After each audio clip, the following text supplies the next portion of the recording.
Ô pessoal, desculpa, me atrasei, mas cheguei. Tudo bem com você? Deixa eu jogar uma pergunta pra ti. É o seguinte, você sabe como identificar uma casa onde mora um judeu? Você sabe disso? Basta olhar para a porta da casa dessa pessoa. Você encontra um objeto chamado mezuzá. Você sabe o que é isso? Você sabe o que tem dentro desse objeto que você está vendo aí na tela? Eu vou te mostrar e vou te revelar já. Fica com a gente.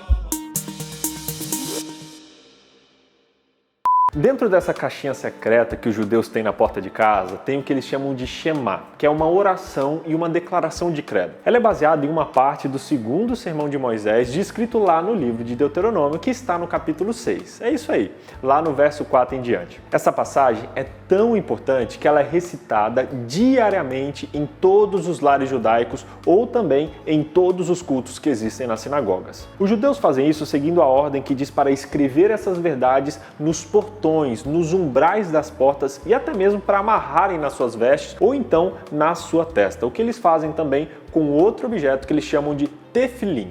Moisés não queria que esse fosse um ritual vazio, mas sim um lembrete diário do conteúdo dessa oração. E aí você pergunta, BJ, qual o conteúdo dessa oração? O que está escrito aí dentro? O que tem dentro dessa caixinha? Lashana Rabá veYerushalayim.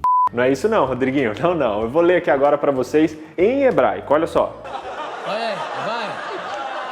Não, brincadeira, hebraico não. Vou passar vergonha aqui. Mas para facilitar, eu vou ler em português mesmo. Olha só o que está escrito em Deuteronômio, no capítulo 6, a partir do verso 3. Ouve, ó Israel, nosso Deus é o único Senhor. Amarás, pois, o Senhor teu Deus de todo o teu coração, de toda a tua alma e de todas as tuas forças. E estas palavras que hoje eu te ordeno estarão no teu coração. E as ensinarás a seus filhos e delas falarás, sentado em tua casa, andando pelo caminho, deitando-te e levantando-te. Também as atarás por sinal na tua mão e te serão por frontais entre os olhos e as escreverás nos umbrais da tua casa e nas tuas portas. Que texto lindo! Ele começa dizendo ouça, que em hebraico é a palavra Shema, que inclusive dá nome a essa oração. Já ensinei que os hebreus tinham o costume de nomear os livros pela primeira palavra que era escrita nele. Por isso que o título original de Deuteronômio era Devarim, que significa estas são as palavras. Fiz até um vídeo explicando isso no começo da lição. Você que não viu, vai lá e assista que vai te ajudar muito. Lição 0 ou a lição 1.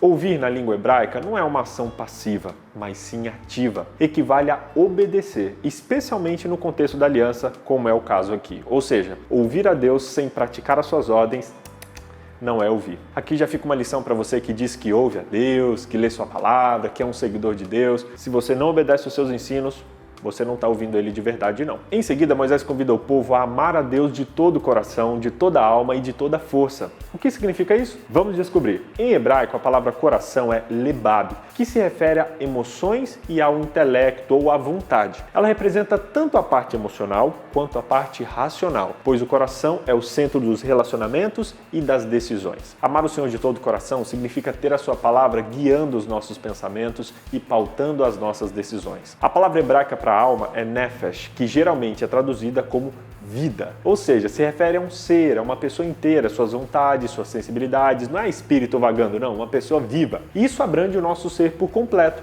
inclusive as nossas ações. Falamos do nome de Deus o dia todo, enxergamos o mundo através da palavra de Deus. Isso acontece porque a gente vive um relacionamento de amor com Ele. A expressão força é a tradução da palavra meod, que significa grandeza, força, abundância. Para mim, é como se ele estivesse dizendo, ame a Deus com todas as suas emoções, com todas as suas ações, e termina dizendo com toda a sua força, que representa a totalidade, como se ele terminasse dizendo, com tudo isso, com a sua mente, com as suas emoções e com tudo isso, com todo o resto, porque ela abrange todos os aspectos da vida. A gente adora compartimentalizar a nossa vida. Isso é de Deus, isso é meu, isso é do outro, essa música é do mundo, essa música é de sábado, esse tempo é de Deus, esse tempo é do trabalho, esse tempo é dos amigos.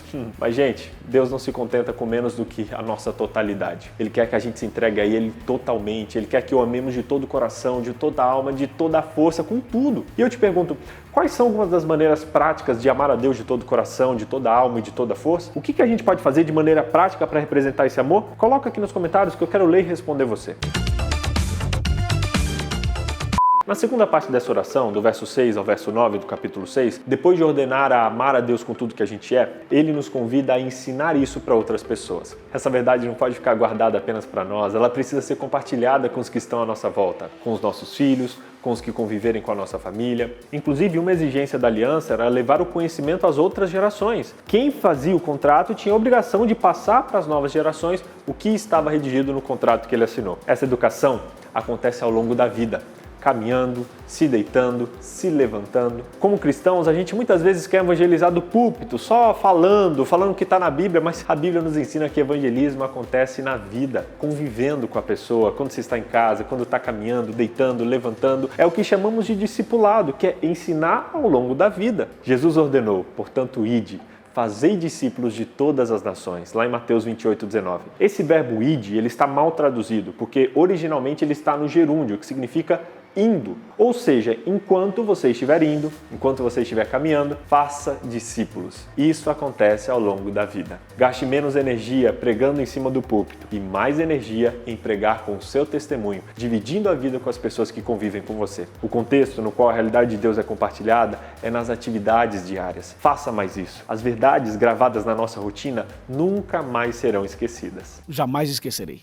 Depois disso, Moisés ordena que essas palavras fossem coladas na porta, na testa e até mesmo nas mãos. Isso é para que os judeus nunca se esquecessem dessa verdade. O povo de Israel se esqueceu do que Deus fez por eles e nós podemos nos esquecer também. A gente já falou no penúltimo vídeo que a idolatria é vencida quando nós nos esquecemos do que Deus já fez na nossa vida. Por isso, lembre-se sempre do que Deus fez por você, do que Ele pede a você, não apenas decorando, mas vivendo essas verdades na sua vida prática. Conta-se a história de uma igreja que desconfiava que alguém estava roubando ali o dinheiro da oferta da escola sabatina. Eles descobriram que era um adolescente, um menino que poucos meses antes havia ganhado o prêmio por aprender o maior número de versículos da Bíblia, incluindo os 10 mandamentos. Só saber as verdades, colocar na porta de casa e repetir com rezas vazias não significa nada. Essa verdade precisa estar guardada no nosso coração e transformar as nossas ações diárias em obediência ao Deus da aliança. Será que você é alguém que está tentando viver só de teorias? Se você quer parar de só teorizar, de só viver de ideia e viver a Bíblia no seu dia a dia,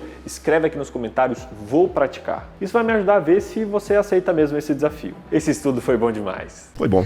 Resumindo, a oração da Shema nos ensina, primeiro, Deus é o único Deus. Segundo, Deus deve ser amado com as nossas emoções e ações. Terceiro, Deus deve ser ensinado aos que estão à nossa volta. Esse texto da Shema ele nos mostra que servimos a um Deus que está perto de nós, que deseja um relacionamento de amor conosco. Ele anseia pelo nosso coração e esse é o foco principal dessa passagem, porque a verdadeira mudança no coração leva naturalmente à obediência. Quando realmente compreendemos o amor de Deus, nós desejamos pensar e falar nele durante todo o dia. Ele vai fazer parte das nossas palavras e das nossas ações, bem como das nossas posses e do nosso trabalho. O resultado disso é que, em vez de uma tarefa árdua, o grande desejo da nossa vida será levar outras pessoas a um relacionamento semelhante de amor com Deus. Deus nos ama tanto que deseja que a gente pertença apenas a Ele. Aceite essa verdade hoje. Ame ao teu Deus de todo o teu coração, de toda a tua alma, de todas as suas forças, de tudo. Isso vai fazer uma diferença tremenda na sua vida. E aí?